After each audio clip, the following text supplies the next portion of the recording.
So what I want to do is talk about Western Europe, mainly from 1200 to 1900. But I'm going to go back a little bit and talk about some of the foundations of this society before we get into the Western Europe of the post-classical and early modern period.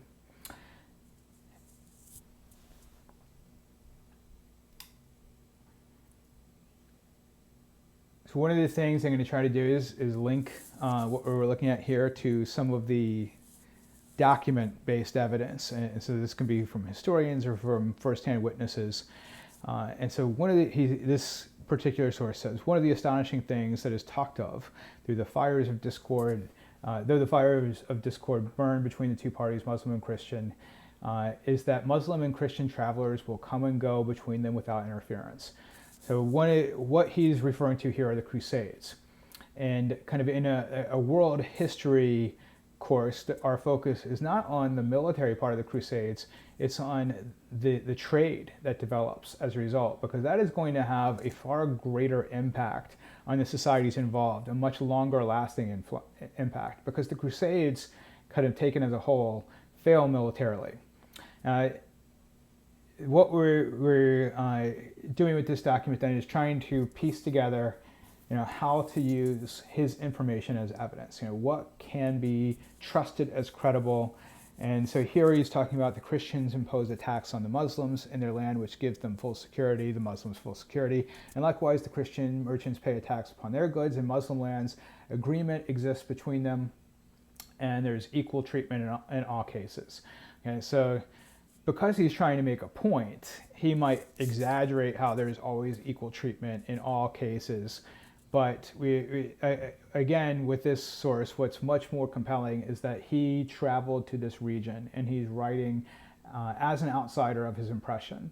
And so this is one of the odd things about the Crusades. You tended to have newly arrived Europeans who were much more zealous religiously, and they tended to be the ones engaged in this kind of religious conflict. And the people who had been in the Middle East for a long time tended to engage in the behavior that this author points out. They're there to trade, because the Christians discover when they show up in the Middle East that the Muslims have a lot of goods that they want, that they are more sophisticated in terms of their technology, and in terms of even kind of their social interactions. So let's go back to the development of this whole system. So if we're looking at the post-classical era up to 1200, what we are looking at is an area dominated in virtually every way by the Christian church.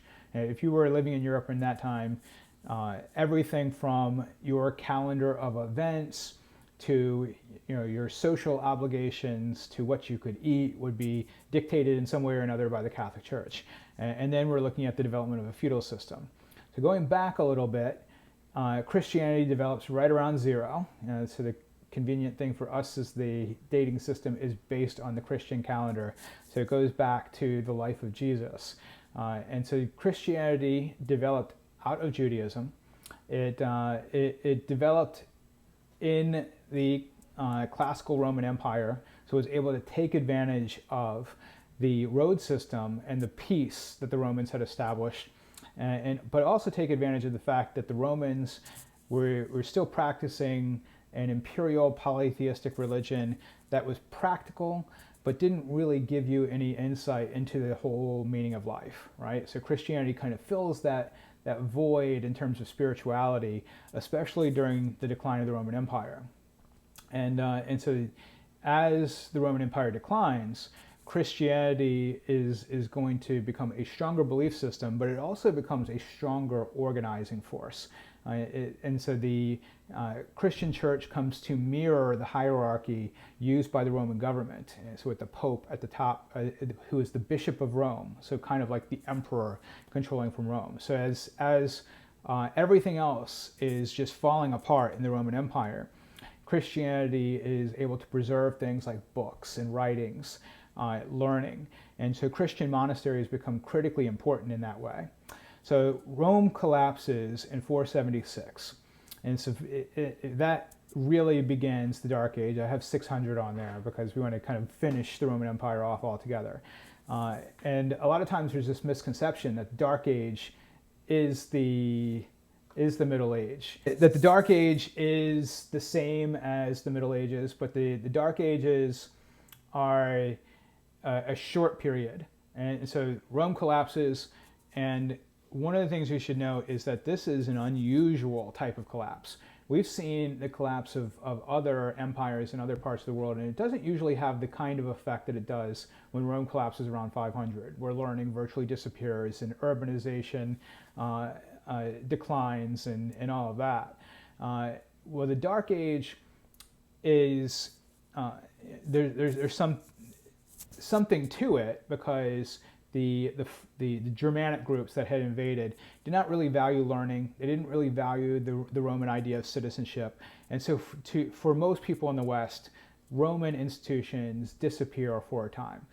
But on the flip side of that, we do have the church preserving learning. And remember that the Eastern Roman Empire doesn't collapse at this point. That's the Byzantine Empire. It doesn't collapse until 1453. And so that learning doesn't disappear. It just goes elsewhere for a while. And then eventually it's going to be revived. So you do have this Dark Age. And what's going on in that Dark Age is the decline of trade as a result of invading pastoral groups. So you have the Vikings later on. You have the Arabs. You have the Germans that I already spoke of. And so eventually the Europeans are going to develop a system for establishing authority in spite of those invasions. And that is where feudalism is going to come from. And so feudalism is a political system, it's a social system, and it is based primarily on the holding of land. So what happens is that the king who is ruling in, let's say, Paris, really can't do a good job of protecting people in the northern part of his country from the Vikings and in the southern part of his country from the Arabs. And so people begin to turn to local authorities for protection. And so the whole arrangement in feudalism is that a lord is going to grant land to a person called a vassal, and that vassal is in exchange going to give service, usually military service. And so in a feudal system then, it kind of reflects the day and age that we're looking at. There's not really any reference to money or taxes. Now eventually those will become part of feudalism, but at first feudalism is just about a land for service type of exchange. And so in the European system where this emerges, kind of the overall picture is it's highly decentralized. There might still be a monarch, there might be a king in the country, but that king had very little influence over you. So if you're a European peasant, then your local lord would have had his own court system, would have had his own system of laws, would have had his own control over the church. And so if everything from taxation to military power was decentralized in a feudal system. Along with that, the economic component is manorialism. So the picture in the center that shows the little strips of land in the manor. The manor at first was a self-sufficient economic unit. So everything that was needed would be produced there. So peasants, and in this case we're talking mostly about peasants that are tied to the lands, that's serfs, would produce all of the food, all of the furniture, all of the clothing. Everything that's needed is produced on the manor. And so the arrangement is going to work like this. The peasants are going to give up their freedom and give their labor to the Lord in exchange for the use of the Lord's land and protection from the Lord. So this is kind of the building block of feudalism. At the kind of basic level, we have the lord of a manor, who's the vassal for some greater noble, who will be the vassal for maybe a royal noble, who will be the vassal to the king. And so everything kind of transmits from there. And so you have this pyramid type of structure that includes the king at the top, and then royal nobles and lesser nobles, all the way down to knights and then peasants. And so what you don't have in this system is any reference, at least at first, to a middle class. Because remember, trade has virtually disappeared. Learning has virtually disappeared. And so feudalism, manorialism coming to being in the 800s. By about 900, we're seeing this established. By 1000, 1100, well established. By 1200, there's been a recovery. And the Viking invasions have stopped, and feudalism has taken root. And so the Europeans have figured out a system that is pretty effective at dealing with the invasions, but it's not really well suited to the world after the invasions. And feudalism will continue to exist in the West until the French Revolution, when it's wiped out in a lot of places. But it has, at that point, outlived its usefulness. Now, the real game changer here is the Crusades. And so I started with that because the Crusades, you can see the map of the First Crusade bringing Europeans to the Middle East. The Crusades were called by Pope Urban II in an effort to unite all of Christendom, all of the Christian world. Because one of the things that Urban II notes in his speech is that the Franks, the Germanic groups that had settled in much of Western Europe, they didn't seem to be very good at things like education or diplomacy. But Urban II points out they're really good at killing other people. And so what they had been doing is killing each other. Urban II now wants them to go kill somebody else. And so he announces that only Christians are subject to the Ten Commandments. Anybody who is not Christian could be killed without committing a sin. And so he means, of course, the Muslims. The Crusaders often turn this against Jews as well. And so the Crusades, because of that kind of zealotry and kind of going into the Holy Land without knowing what you're going to encounter, they ultimately are going to fail as kind of a military exercise. But what they succeed in is what we started with, reestablishing trade links. They also are going to establish a mindset among Europeans that it is expected that they will spread the one true faith by warfare and conquest. And so this is creating a mentality that expansionism is the right way to go. And so here we have a couple of different items. On the map on the left, you have the trading system that existed right around 1000. And you can see that trade links between Europe and the Middle East had virtually been cut off, severed by 1000. And so in the Roman period, when Rome controlled North Africa, there would have been a good deal of trade across the Sahara and into the Middle East. And a lot of that had dried up. And then by 1200, the Crusades would have been going on for about a century at that point. You have many more connections to the Middle East. And you can see all the cities then in Italy. Look at the urbanization that's occurred there as a result of trade. And what we begin to see are paintings like the one on the right. This is more or less pre-Renaissance, late medieval.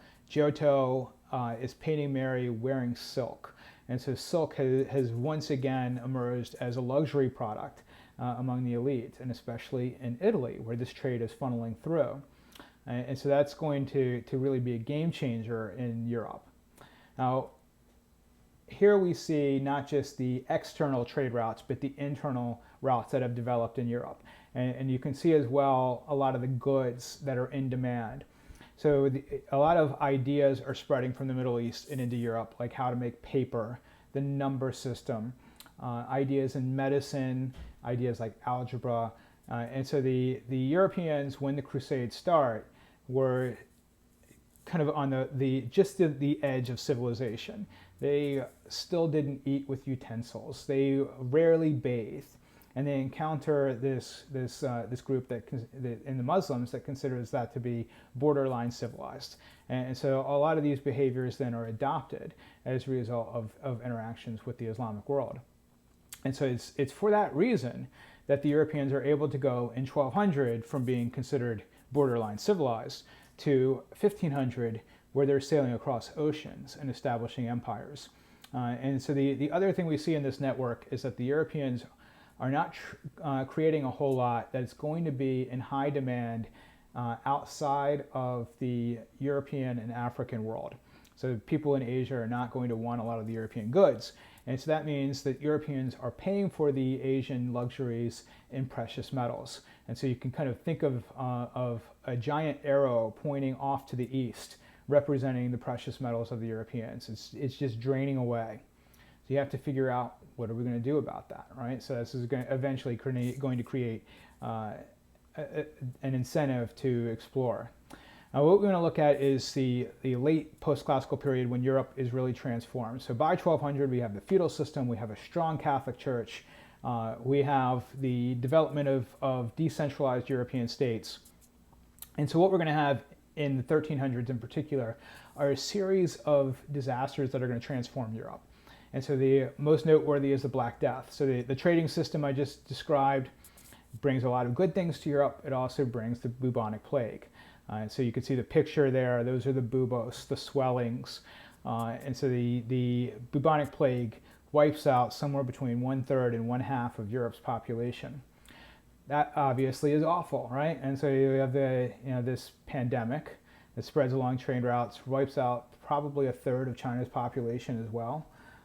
And so this devastation now creates a situation where serfdom is going to be abolished in much of Western Europe.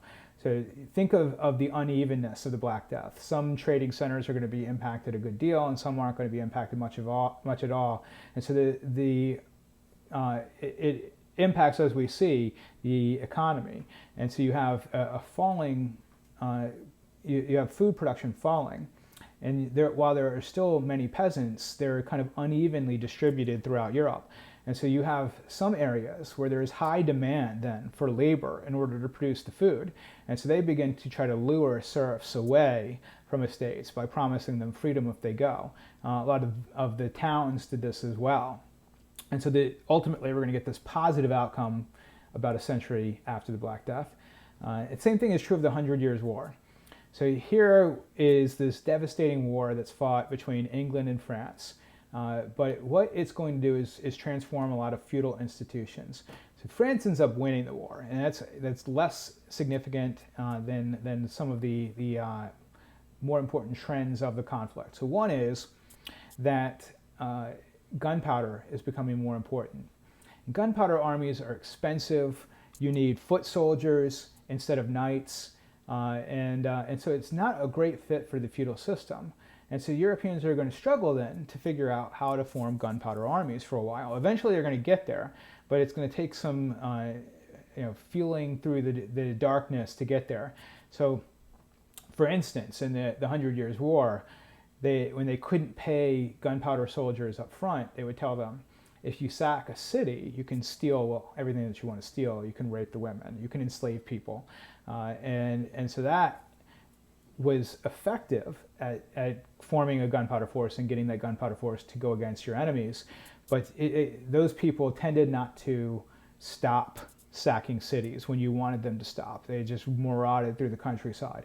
And so that's really destructive. So we're going to have what's called the military revolution occur as a result of the 100 Years' War and the period that follows.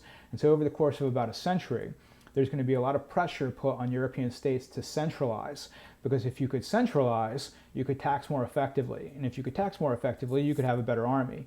And you see, if you look at that map of Europe, these states are in conflict with each other almost continuously. And if a state fails to centralize, then that state is done. It is going to be wiped off the map. It will be absorbed by another European state or several other European states. Another outcome of the 100 Years' War is that we see the real birth of nationalism. And so this is right around 1450. Now, at this point, we're only talking about English and French nationalism. Nationalism is going to take a lot longer to emerge in most other places. But by this time, we have English nationalism, French nationalism developed in opposition to each other. The English at this point speak different dialects of English throughout England. It's not really until Shakespeare and his writings that English, his dialect of English, Shakespeare's dialect, is formalized as English. So speaking different dialects of English and having different local customs, what they could all agree on though, they hated the French, and vice versa. All right, so that is an outcome of the 100 Years' War as well. So kind of the end of the period, what we have are Europeans in an economic situation where it is worth their while to expand. So unlike China and India, which are producing such valuable goods that people will sail around the world to get to them, Nobody's coming to Europe. Europe has to go to where the goods are, and they're gold and silver starved at this point. They have a religious impulse to expand and to spread the one true faith, that crusader mentality. What we also see is a feudal conflict between monarchs and nobles for power. And so expanding can be a way of solving that issue as well.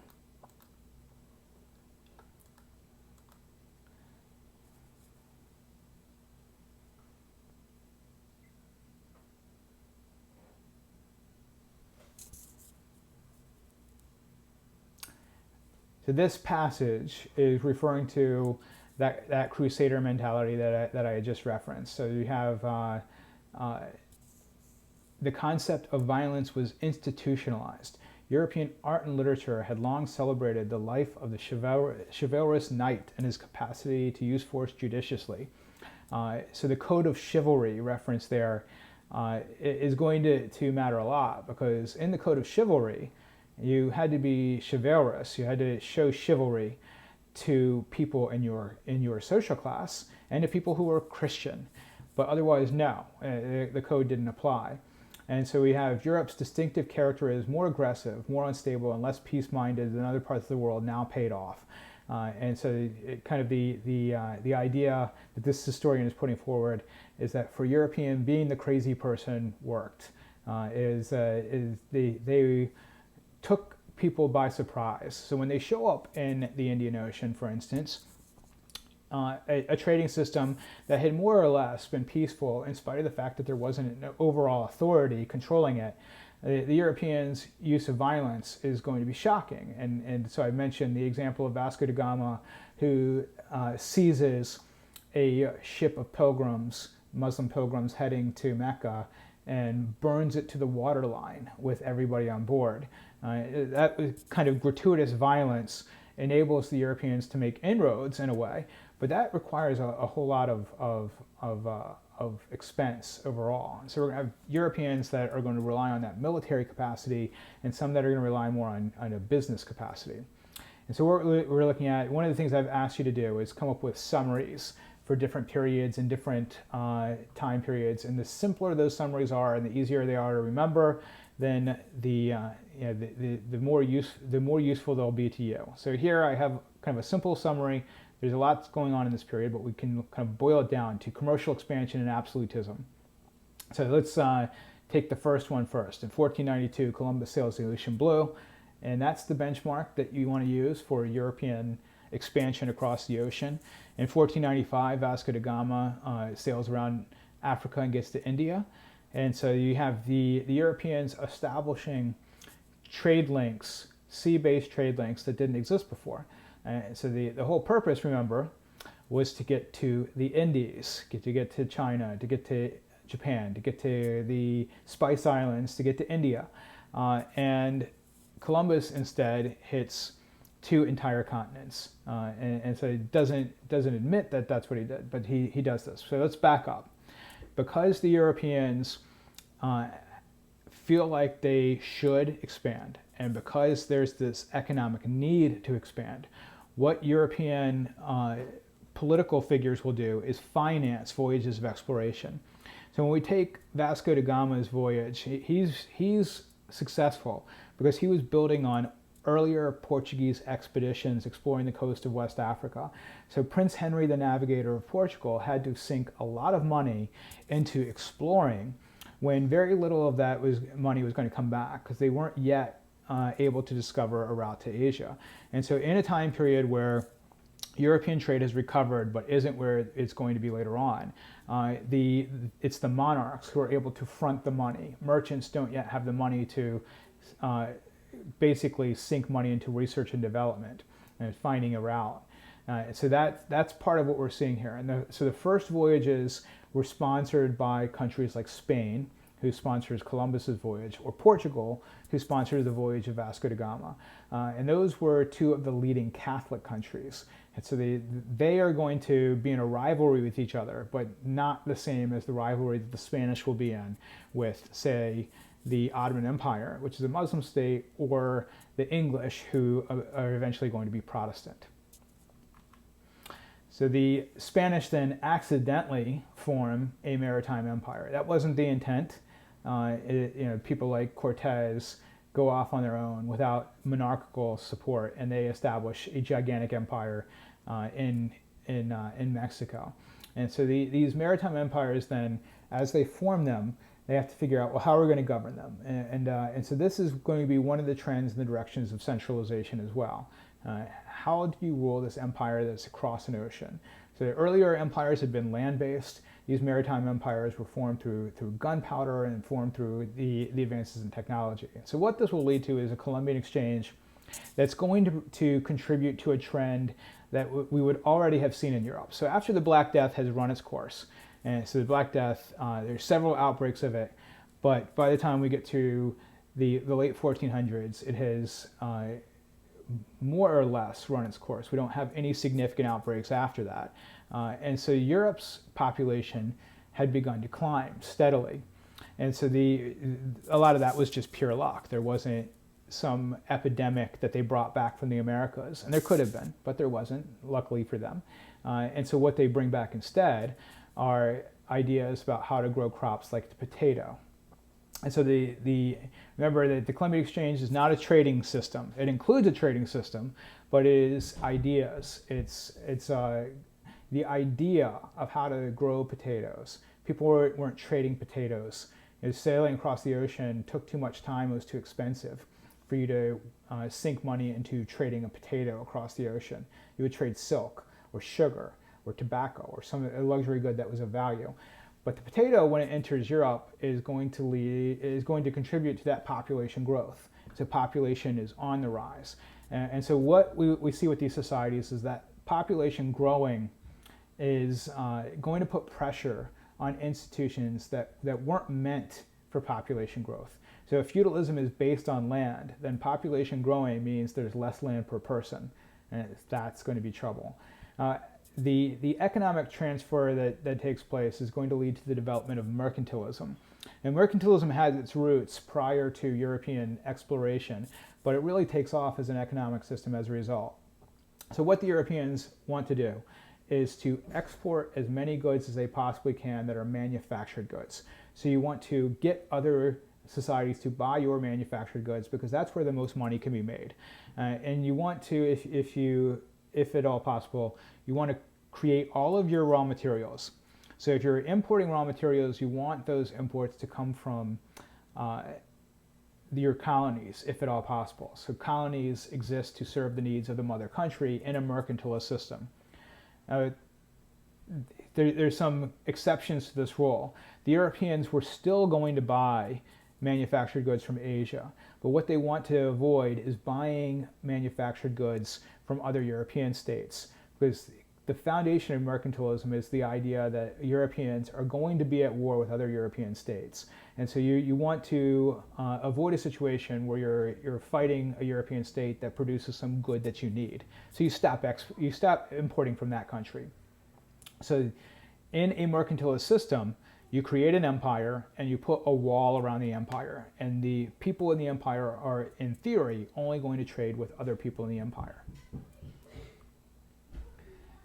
All right, now what we have as well is a religious transformation that occurs. So if we go back in the bottom middle, we have the Last Supper painted by Da Vinci. And so Da Vinci is painting a religious work, but what he is really doing is engaging in a rational exploration. He's not as interested in the religious event as he is in the responses of the apostles of Jesus to the announcement by Jesus that one of them will betray him. So he's going against the grain then in exploring this. He is questioning the established interpretations of this event. And so kind of the bigger picture of what's going on in the European world is that the Renaissance is encouraging people to use reason, to challenge authority, and to question authority. They have just discovered 2 entire continents they didn't know existed, which encourages people to use reason and observation to understand the world, rather than the knowledge they have inherited from authority. And you have the printing press that's been developed, Gutenberg's movable type press, which has more people reading and therefore coming up with their own opinions. And so the Protestant Reformation then is going to be the outcome of all of these. What happens is a variety of people are going to read the Bible and use reason to understand it, and they're going to come up with their own interpretations. And so the Catholic Church splits in the 1500s, and we end up with Catholic churches still, but we also end up with new Christian churches called Protestant churches. So the Lutheran Church is a Protestant church, and we have the Calvinists as a Protestant church. So in the United States, Presbyterians and Episcopalians, eventually Baptists, all of those groups come out of the Protestant Reformation. So in the short term, what we get is a lot of religious diversity, and that just intensifies the conflict between European countries.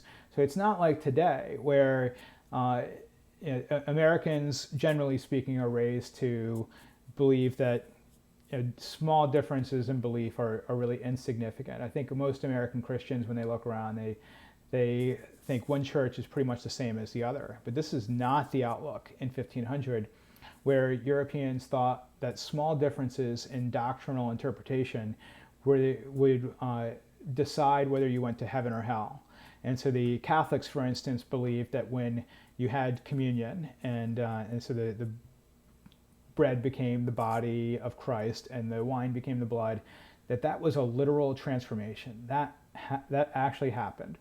The Lutherans said, no. The Holy Spirit's there, but there's no transformation. And then the Calvinists said, you're both wrong. It's symbolic only. There is no transformation at all or Holy Spirit. And so what occurs as a result is that these different religious groups begin to kill each other. There are wars of religion that break out. And so you learn a lot about the persecution of Christians by the Romans. Well, in this time period, the various Christian groups kill a lot more Christians than the Romans ever were able to take out. And so the biggest of these conflicts is a conflict that happens in the Holy Roman Empire mostly. So you see them in the map in the bottom left. The Holy Roman Empire was governed by the Habsburg family of Austria, more or less governed by them. And so that family was Catholic. They tried to enforce Catholicism in some of the Protestant areas, and the 30 Years' War broke out that lasted from 1618 to 1648. And 1/3 of Germany's population was killed as a result of the warfare and the famine of that conflict. And so the outcome of that is that European rulers become far more tolerant as a result. Europeans are increasingly untrusting of state religions as a result of this conflict and subsequent conflicts.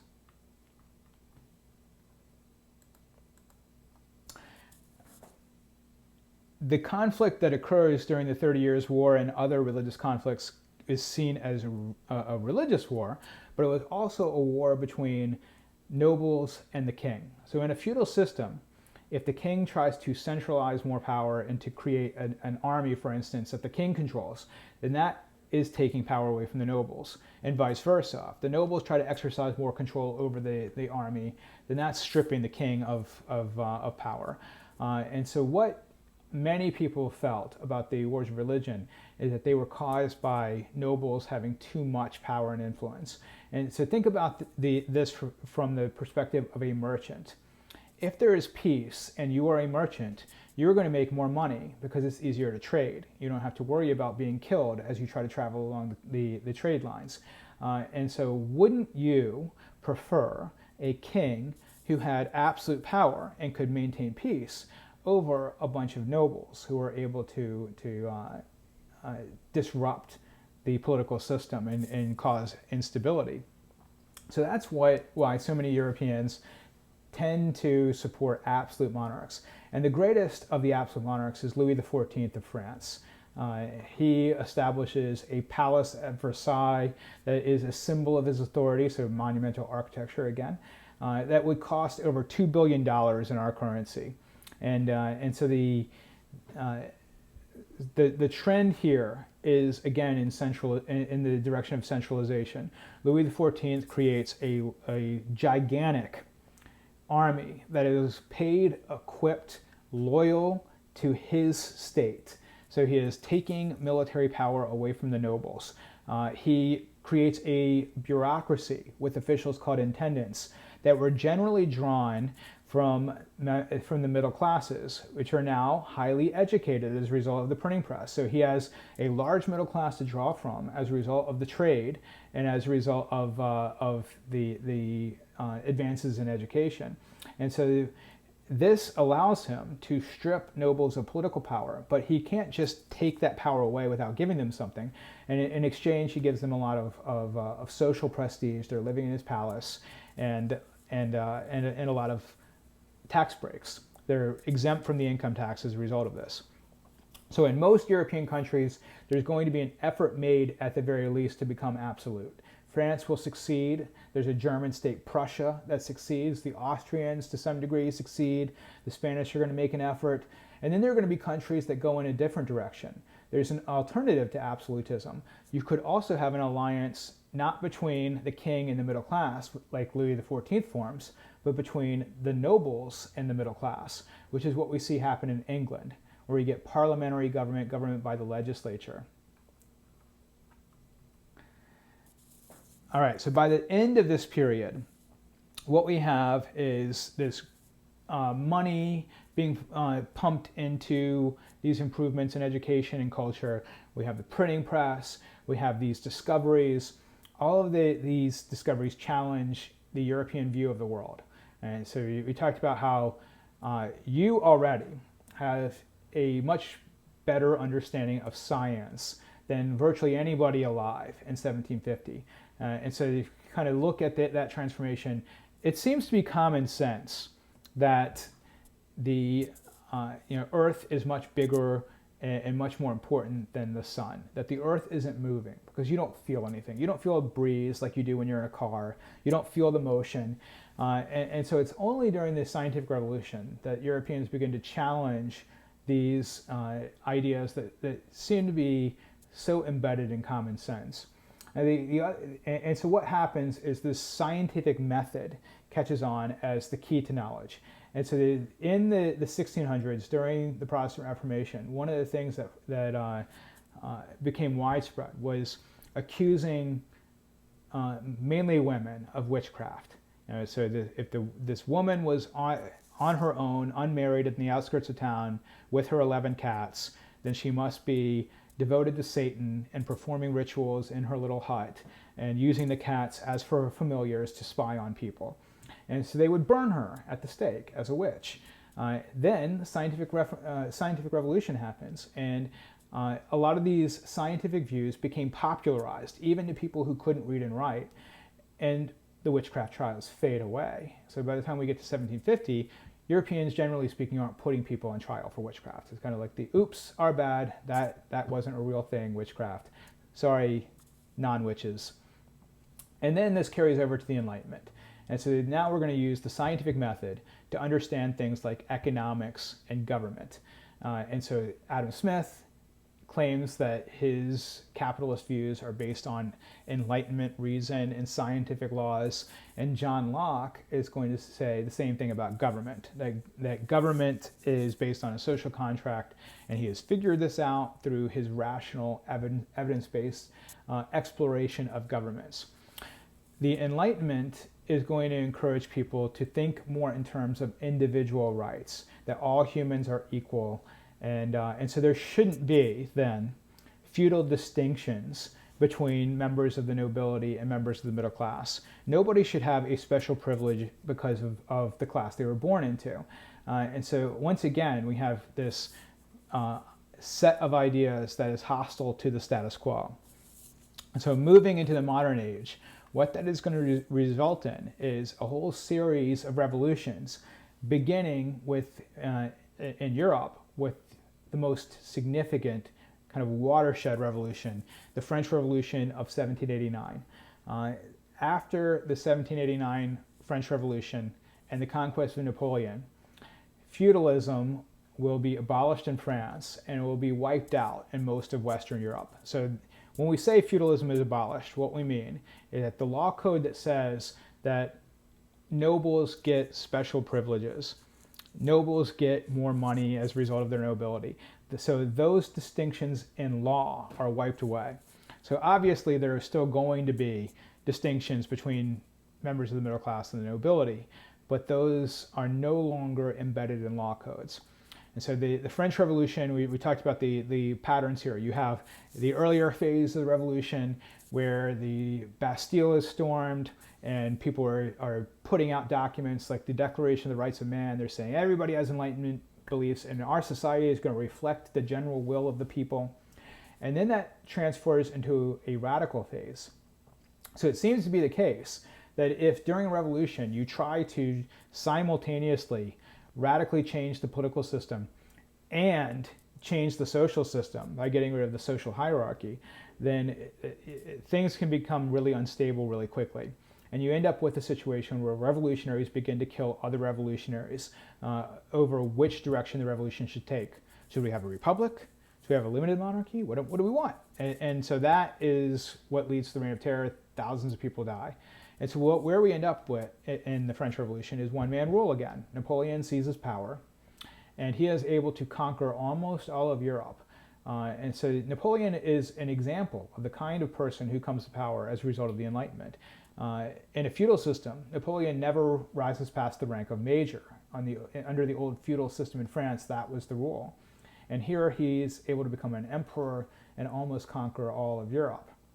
He makes the mistake of invading Russia, which creates the backlash against him. So kind of after this, what we're going to have is this fear among the nobles of Enlightenment ideas as having caused the French Revolution, this fear of a force unleashed by the French Revolution that was partially responsible for Napoleon's success, which is nationalism. When the French adopt a republic, the feeling among the French is that that government really represents them, the people. And so this nationalist force is going to gain a lot of strength in Europe as a result of Napoleon's conquests. And this desire to create a system where France can't conquer everybody else. So let's take a look at that nationalism. As was the case with France and England, what we would first see is nationalism developed oppositionally. The Spanish weren't really sure what tied them all together, but they knew that they hated being governed by Napoleon's brother, Joseph. And so the anti-French sentiment is what first creates nationalism. So over the course of the 19th century in Europe, nationalism is going to gain strength in spite of the efforts made by conservatives to repress it. So one example of this is the creation of nation states. So a nation state, you have nation, they're tied together by some common cultural bond, usually language, and state, ruled by a government that controls all of their territory. So there wasn't, in 1815, when Napoleon was defeated for the last time, there was not a country, Italy. There were the Papal States, there was Piedmont, Sardinia, there was the Kingdom of the Two Sicilies, but there was no Italy. And so the Italians, their nationalism is driving them to create a single nation state for all Italians. And so that unification then is pretty closely tied to patriotism at first. The same thing will occur in Germany. The Germans weren't really sure what made them all Germans, because some Germans were Catholic and some were Protestant. What tied them together? Well, eventually, they're going to have a stronger and stronger German identity. And then finally, a figure, Otto von Bismarck, is going to harness that nationalism, turn that nationalism to war against the foes of German unification. So first Austria, and then France, and unify the nation state. So some nation states aren't going to be unified by the time we get to 1900. So remember, the Serbians, they feel like there are people in the Austro-Hungarian Empire that should be part of the Serbian nation state. So their desire to unify all Serbians in Serbia will eventually be a factor in the First World War. And so there is a good deal of instability then over especially the second half of the 19th century, and especially as a result of Balkan nationalism. In southeastern Europe, that nationalist sentiment is going to destabilize the international system. All right, the last thing I'm going to look at is industrialization, which occurs first in Britain and Western Europe. And so, for the love of God, know the causes of industrialization. Now, some of you might remember that I said that exact same thing before you were tested on industrialization on our unit tests. Be sure that you know the causes and the effects of industrialization. So if we look at several developments over the course of history, we can identify them as major turning points. And industrialization is clearly one. The Mongol Empire, we could say, is another, right? So it's in that class. You have to know it. So we're talking about machine production. And the question we're asking is, well, why does it happen in Britain first? There are a couple of leads we have on this. Nobody knows for sure. But what the British had at this point is protection of private property. So remember, in feudalism, technically all property belongs to the king. And if we were to go to China in 1750, what we would find is a system where the emperor, by law, could take property whenever he wanted to. And even if he didn't do that, and the emperors rarely did, property didn't belong to any individual. It belonged to families. So even if you were the head of the family, you could not sell off the family's property by yourself. Well, by the time we get to 1750, England has undergone what's called the Glorious Revolution of 1688, where a Bill of Rights have been laid out protecting property rights. So when private property is protected, people are more likely to improve it. The other thing that we would see in Britain is that they have such a market for their goods because they have colonies in the Americas, because they have access to markets in Africa, because they have access to markets in China and in India. The British are actually faced with a problem that they cannot manufacture enough to meet all of the demands. And so there are a variety of other factors as well. Make sure that you know those causes, but I'd say that those are two instrumental reasons for industrialization, combined with this third piece. In Britain, coal was easy to get to, relatively speaking. And so it's this access to coal that's going to lead to the development of steam power. For the first time, power can be produced cheaply and efficiently. You have virtually unlimited power during this time as a result of that steam engine. All right, now the effects. Well, what you get is a move to the factory system. And so the factory system is more efficient. You create a lot more wealth, but you need to create a new class of people, the working class, to work in those factories. So that is going to take movement from the countryside. People are going to move away from the farms and into these cities to work in factories. So rapid urbanization that occurs as a result of industrialization. The urbanization is in fact too rapid. They can't bring enough fresh water or sanitation to those new areas. So there's going to be a period of industrialization where people are working long hours, 12 to 14 hours a day, doing dangerous work. And so you can see in the picture of the child labor in the bottom center, there's no safety panels on those machines because that would be expensive. In order to drive down costs, you don't provide those kinds of things. And so that's going to lead to a lot of the instability that I talked about. Revolutions are going to break out in part because of the poor conditions of industrialization. And so when Russia industrializes a little bit later, it's going to spark a revolution in 1917. So we're talking here in Britain right around 1800. By the time we get to France and the German states, now that's more like the 1840s. So it's going to have similar effects.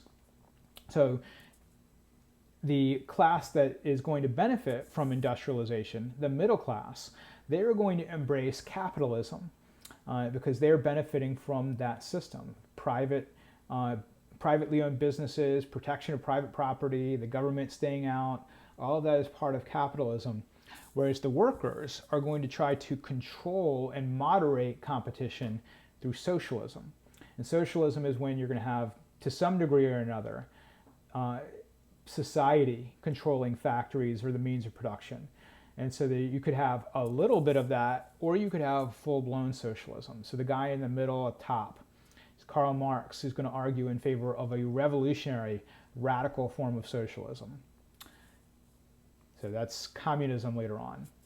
All right, in 1870, we have that second industrial revolution. So electrical generators and internal combustion engines, high technology, the kinds of technologies that we use today. By the time we get to the second industrial revolution, the standard of living for most Europeans has improved a good deal. Europeans, even in the working class, can afford a lot of consumer items. So on the right, on the top, we have the bicycle. This is when that bicycle craze occurs, where Europeans are buying up bicycles in such quantities that it creates a need for a good that hadn't been in high demand before, which is rubber. And so the second industrial revolution is going to create the desire for raw materials, the demand for raw materials, the demand for markets, and it's going to produce the technologies in order for Europeans to travel to these areas and then to administer these areas. And that's where we get that wave of imperialism that starts around 1780. So this is the scramble for Africa, where Africa is partitioned by Europeans. European industrial technology is going to encourage the Europeans to believe that they are superior. And so it's going to fuel that social Darwinist outlook that, remember, doesn't exist until we get to Charles Darwin. So the Europeans are going to establish even larger empires than before. They are going to control areas that had been as advanced as European areas before. And so the reason for this is to acquire raw materials as cheaply as they possibly can, like the rubber for bicycles, or coffee, or sugar. And so imperialism is fueled then by the consumerism of the second industrial revolution. And so all of that is setting the stage for the conflicts over imperial control that we would see in the 20th century. So I will stop there. Thank you for listening to the lengthy lecture on Western Europe.